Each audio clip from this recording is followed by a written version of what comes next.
ఉన్నటువంటి మిత్రులకి అందరికీ నమస్కారం. నిజానికి చాలా సంతోషంగా ఉంది ఒకేసారి 2 పుస్తకాలు మీ అందరి మధ్య ఆవిష్కరించడం. తృప్తిగా కూడా ఉంది. ఎందుకు తృప్తిగా ఉందంటే నన్ను తీర్చిదిద్దినటువంటి ఇద్దరు మహానుభావుల స్మృతిలో వీటిని తేవటం. ఒకరు నా గురుతులు సాక్షాత్ శేషగిరి శర్మ గారు, వారి స్మృతిలో కవితా సంపుటి. 2 ఖమ్మంలో నాకు సాహిత్య పాఠాలు చెప్పినటువంటి పొత్తూరు సుబ్బారావు గారు. అది స్వర్ణయుగం. ఖమ్మంలో ఉన్నటువంటి కాలం ఏదైతుందో కవిత్వానికి స్వర్ణయుగం. ఎందుకు స్వర్ణయుగం అన్నానంటే నేను పుట్టి పెరిగిన వాతావరణంలో సొంత ప్రేమ ఉంటుంది అనుకోవచ్చు, కానీ ఖమ్మం ఆ గాలిలోనే కవిత్వం ఉంది, గాలిలోనే ఉంది. నాకు పాఠాలు చెప్పినటువంటి మా డిగ్రీ మాస్టర్లు ఎవరైతే ఉన్నారో వాడు ఉద్దండులు. వాళ్ళు పాఠం చెప్తుంటే పక్క డిపార్ట్మెంట్, నేను సైన్సెస్లో ఉండేవాడిని. నా పాఠం అయిపోయిన తర్వాత మాకు ఫిజికల్ కెమిస్ట్రీ గురువులు అనకూడదేమో, కానీ విషయం చెప్తున్నాను. నాకు ఫిజికల్ కెమిస్ట్రీ చెప్తున్నటువంటి లెక్చర్ వచ్చినప్పుడు నేను జారుకొని పక్కన తెలుగు క్లాసులో కామర్స్ క్లాస్లోకి వెళ్ళి వినేవాడిని. అక్కడికి ఏం వెళ్ళేవాడితే నాకు చెవులు అట్లా మా సుచంద్ర గారు, మన సార్కి తెలిసే ఉంటారు, మన నర్సరావు సార్, ఎంత చక్కగా ఉండేది గొంతు. నేను పుట్టి పెరిగిన వాతావరణంలో నేను తిరిగిన మనుషుల మధ్య కవిత్వం నాకు వచ్చింది. మా ఇంటి వాతావరణం కూడా నాకు దోహదం చేసింది. మా పెన్నాన్న, ఆయన సాంస్క్రిట్లో స్కాలర్ జగన్మోహన్ ఆచార్య గారు. మా బాబాయ్, మన అమ్మని వేణుగోపాల్ సార్కి తెలుసు బాగా, జీవన్ సార్ అంటారు ఆయన ఖమ్మంలో, ఆయన కమ్యూనిస్టు. మా పెన్నాన్న సాంస్క్రిట్ స్కాలరు, మా బాబాయ్ ఏమో కమ్యూనిస్టు. అటు కుడికి ఇటు అడవ. నేను ఇద్దరిని వినేవాడిని. జగన్నాథ పండితురాయల పద్యాలు మా పెద్దాన్ని చెప్పాడు మొదటిసారి నాకు. యవనీ నవనీత కోమలాంగి శని లభ్యతే కదాచిత్ అవనీతరమేవ సాగుమని నవని మాఘవని విలాసహేతు. ఎంత అద్భుతంగా చెవులకు ఎక్కితే. నేను డిగ్రీ చదివే రోజులు నేను అర్థం ఏంటని మా పెన్నాన్ని ఎప్పుడు అడగలే, అవసరం కూడా లేదనిపించింది. నాకు ఆ ధ్వని అనేది నా చెవులకు అట్లా ఇంపుగా వచ్చింది. మా బాబాయ్ ఏమో తన ఎర్రపాటలు, ఎర్రజెండా, ఎర్ర కథలు అన్నీ రాసుకునేవాడు.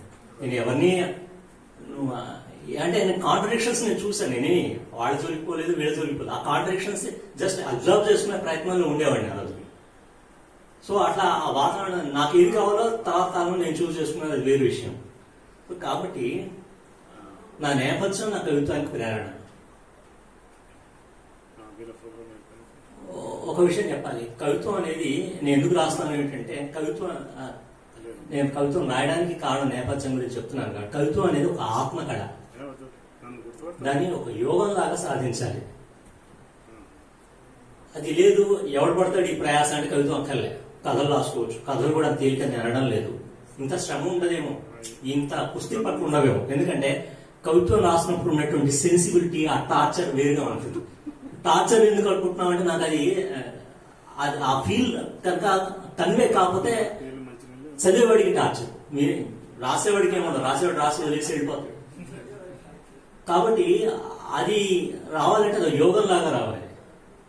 ఆ యోగం ఎట్లా సాధిస్తుందంటే ఆత్మకళ కదా, దాన్ని మనం ఎంత సాధన చేసామన్న దాని గురించి అది ఆధారపడండి.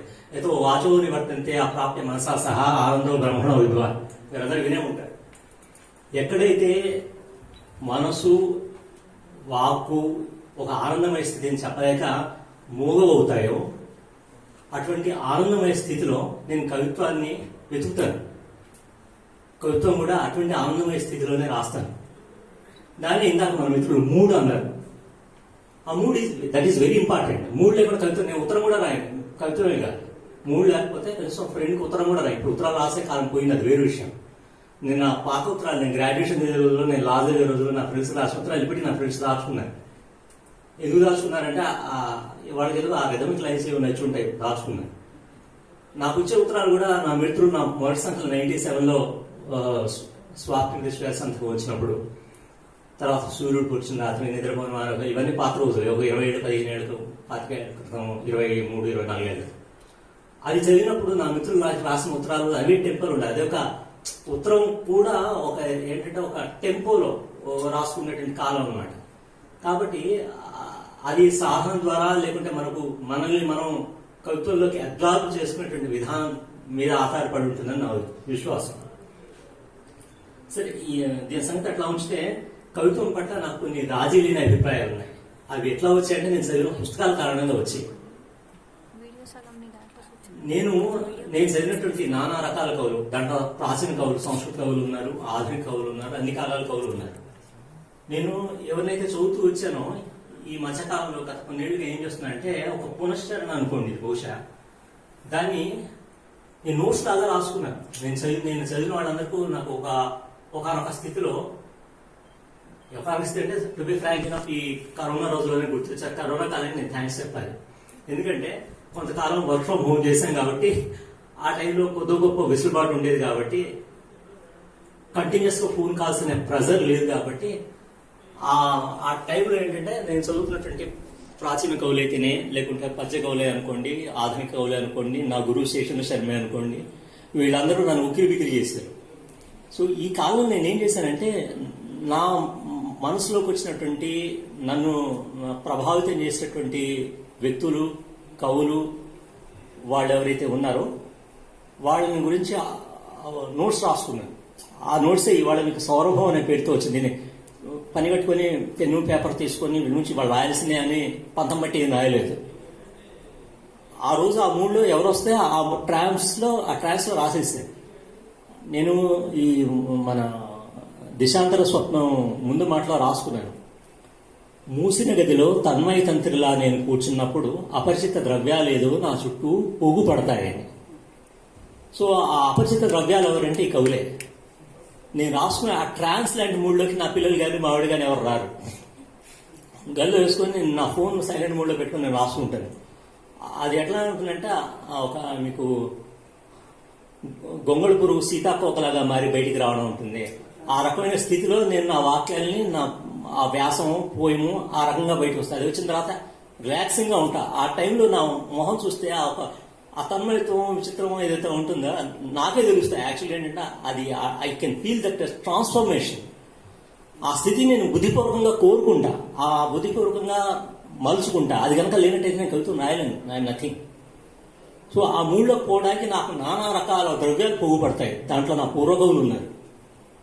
ఎంత అద్భుతంగా రాస్తాను. నేను ఒకసారి ఒక కవితా సంపుటి చదివాను. బాధేస్తోంది, చాలా నాసిరకంగా ఉంది, పేరు ఎవరికో చెప్పకూడదు. చదివిన తర్వాత బాధేసి ఆ పుస్తకం పక్కన పారేసి పుస్తకాలు లేక చేయిపెట్టి లాగితే నాకు ఋతు సంహారం వచ్చింది. ఋతు సంహారం చదివిన తర్వాత ఉన్న ఆ ఫీల్ ఏదైతే ఉందో ఆ ఫీల్ని నేను తట్టుకోలేకపోయాను. ఋతు సంహారం మీద నేను ఒక వ్యాసం రాశాను. ఒక ప్రాయశ్చిత్తం చేసుకున్నట్టు, ఒక రకంగా చెప్పాలంటే. అది ఇక్కడ ప్రాయశ్చిత్తం చేసుకోవాలి, అక్కడే చేసుకోవచ్చు కాబట్టి నా దగ్గర సమాధానం లేదు. ఆ మూడ్లో ఎవరు నా స్మృతిలోకి వస్తారో వాళ్ళ గురించే నేను రాసుకోగలుగుతాను. వేరే సందర్భంలో నేను రాసుకోలేను. అది నా బలహీనత. బలం కావచ్చు, బలహీనత కావచ్చు. ఇది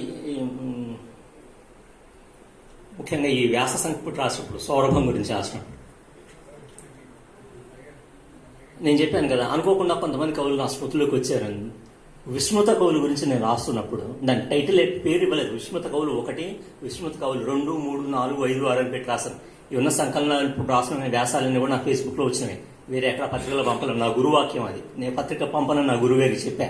ఎందుకు చెప్పావు అంటే, జ్ఞాన్బాగ్కి వెళ్ళినప్పుడు 25 ఏళ్ల క్రితం ఇంచుమించు 95, 96 ఆ ప్రాంతంలో, 95లోనే నేను జ్ఞాన్బాగ్కి వెళ్ళి మా తొలిసారి శేషన్ శర్మ గారిని కలిసినప్పుడు నా నోట్బుక్ అంతా పట్టుకెళ్ళా. పోయిటర్ నోట్బుక్ పట్టుకెళ్ళినప్పుడు, ఇది మీకు నచ్చితే పర్వాలేదు అంటే కంటిన్యూ చేస్తా, లేకుంటే తీసుకెళ్లి దీన్ని చెత్తపట్ల పారేస్తే ఇంకెప్పుడు కవిత్వం రాయనని చెప్పాను ఆయనకి. అయితే ఆయన నవ్వి ఒకసారి చదివి, మీరు చెత్తపట్ల రాయాల్సిన అవసరం లేదు, మీరు కంటిన్యూ చేయండి అన్నాడు. అంటే మన పోయిటరీ ఏదో అచ్చు రావట్లేదు అంటే, వాళ్ళు మిమ్మల్ని గుర్తించిందంటే వాళ్ళని మీరు గుర్తిస్తున్నారా లేదా ఇంపార్టెంట్ అన్నాడు ఆయన. ఈ పాయింట్ బాగా నచ్చింది. నేను ఆ తర్వాత ఒక్క పత్రిక కూడా వ్యాసం కానీ పోయిం కానీ పంపలేదు. గురువాక్యం మీద అట్లా గట్టిగా నిలబడ్డా. నాకు అవసరం లేదు, నా గురువు చెప్పాడు, మీరు వాళ్ళు మిమ్మల్ని గుర్తించేది ఏంటి, మీరు వాళ్ళని గుర్తిస్తున్నారా లేదా అనేది ముఖ్యమని. నేను వాళ్ళని గుర్తించట్లేదన్నా నేను పంపలేదు. కాబట్టి ఫేస్బుక్ కాలం వచ్చిన తర్వాత నాకు సాహిత్య మిత్రులతో పరిచయాలు కొంత ఎక్కువగా పెరిగాయి గతంతో పోలిస్తే. అప్పుడు ఈ వ్యాసాలన్నీ కూడా సౌరభం పేరుతో ఉన్న వ్యాసాలు ఇవన్నీ కూడా దేంట్లో వచ్చినాయి. గత మాక్సిమం 2-3 ఏళ్ల కాలం వచ్చింది. దీంట్లో నా కవితా సంకల్పంలో ఉన్నటువంటి దిశాంతర స్వప్నంలో ఉన్నటువంటి పోయిమ్స్ కూడా 18 నుంచి 21 ఈ 3 ఏళ్ల కాలం రాసినటువంటి కవిత్వమే దిశాంతర స్వప్నం పేరుతో వచ్చింది.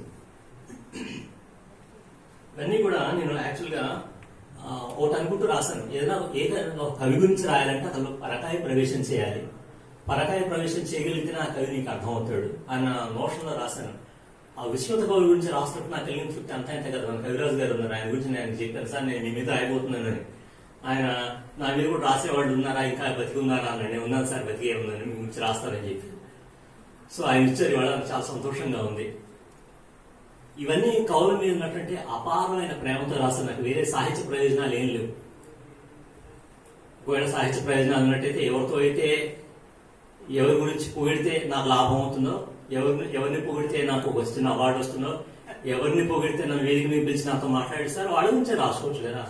నా కవిత్వం పట్ల, నా సాహిత్యం పట్ల ఉన్న అపారమైన ప్రేమ దాని మీద దృష్టిని కానీ మిగతా అంశాల మీద నాకు లేదు. ఈ వ్యాసాలను కూడా పోయిటిక్ ప్రోజ్ లో రాయాలన్న తాపత్రయంలో రాశాను. యాక్చువల్ నేను ఆ పోయిటిక్ ప్రోజ్ అనేది ప్రతి పేరాలను ఆ టెంపో మెయింటైన్ చేస్తూ వచ్చే ప్రయత్నం చేశాను. ఇది ఎంతో సఫలమయ్యానో నాకు తెలియదు, మన పెద్దలు విమర్శకులే చెప్పాలి. ఇకపోతే దిశాంతర స్వప్నం గురించి, ఇవి ఇందాక చెప్పినట్టుగా గత 3 ఏళ్ల కాలంలో రాసినవి. జీవే వారి తరంగా చంచలే తరే సౌఖ్యం కొత ప్రాణనామని భర్తృహరి ఎందుకు అన్నాడో తెలియదు కానీ, ఒక మనిషి బాధల గురించి, వాడికి ఉన్నటువంటి సుఖదుఖాలని గురించి, ఆ సుఖదుఖాలని తరగల గురించి వాక్యాలు రాయడం అనేది అంత తేలికైన వ్యవహారం ఏమి కాదు. ఎందుకంటే దానికి కూడా ఓపిక ఉండాలి. మనిషి గురించి రాయాలి, వాడి సుఖ దుఃఖాల గురించి రాయాలి, వాడి బాధల గురించి రాయాలి, వాడి ఇబ్బందుల గురించి రాయాలంటే వాళ్ళంటే ఓపిక ఉండాలి. ఓపిక ఒకటే కాదు, గొప్ప లోచూపు ఉండాలి. ఓపిక ఏముంది, పని పట్ట లేకున్నా కూడా ఖాళీగా ఉన్నాను, నేను రాయగలను అని చెప్పి రాస్తాడు. ఒక గంటసేపు కూర్చుంటే ఓపిక వస్తుంది, వస్తుంది. కానీ లోచూపు అనేది ఇంపార్టెంట్. కవిత రాసిన, వ్యాసం రాసిన ఆ లోచూపు అనేది కవి కనుక నిలుపుకోగలిగితే ఆ వ్యాసానికి సాంద్రత వస్తుంది, ఆ కవితకు సాంద్రత వస్తుంది. ఇది నేను ఎప్పుడు మనసులో పెట్టుకుంటాను. ముఖ్యంగా ప్రతీకలు, నేనేదో ప్రతీక వేసినప్పుడు ఆ ప్రతీక అవతల వాడికి రీచ్ అవుతున్నదని నేను చూసుకోండి. హత్తుకునేలాగా లేని వాటిని అది నాకు హతకదు. నాకు కొన్ని ఇందాకే చెప్పినట్టుగా కొన్ని ఇష్టాలు ఉంటాయి. అతకదు అని అనుకున్నది అది ఏదైనా సరే, ఆ రాసిన వ్యక్తి ఎంత గొప్పవాడైనా, అతనికి ఎన్ని పెద్ద అవార్డు వచ్చినా అది ఏ స్థాయిలో నా లైబ్రరీలో ఉండాలో ఆ స్థాయిలోనే ఉంటుంది. నాకు అతికేది ఉంటే అది పైకి లేస్తుంది. కాబట్టి నా బలం బలహీనత తెలియదు కాదు, నేను అది చెప్పుకోలేను. పాఠకుల్ని మెప్పించేలాగా కవిత్వం రాయాలని చాలా మంది అనుకుంటారు. కానీ నేను మాత్రం ఎప్పుడు పాఠకుల గురించి కాదు, బేసికల్ గా నన్ను నేను మెప్పించుకోవాలని చూస్తాను.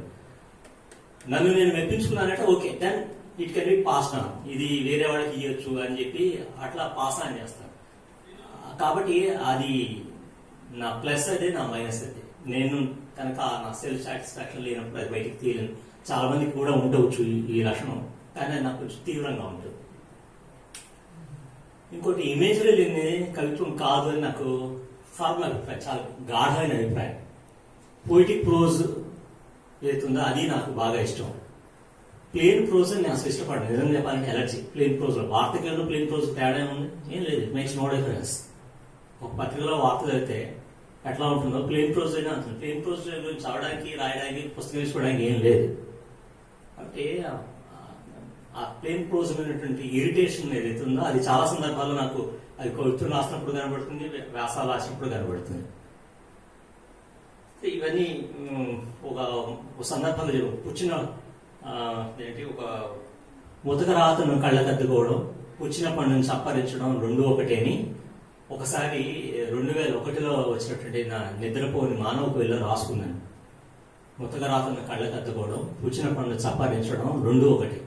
సో రాస్తున్న ప్రతి సందర్భంలో నీ వాక్యం నాకు గుర్తొస్తుంది. అది నువ్వే రాస్తున్నావురా బాబు, నువ్వు గుర్తుపెట్టుకోవాలి. కాబట్టి నేను దాన్ని ముందు నా కళలో, నా మెదడులో అది ఫిక్స్ అయిపోయి ఉంటుంది. కాబట్టి అది రాస్తూ ఉన్నప్పుడు అది దాని ఏమంటాం, బేస్ లైన్స్ ఏవైతే ఉన్నాయో ఆ బేస్ లైన్స్ ఏ టెంపోలో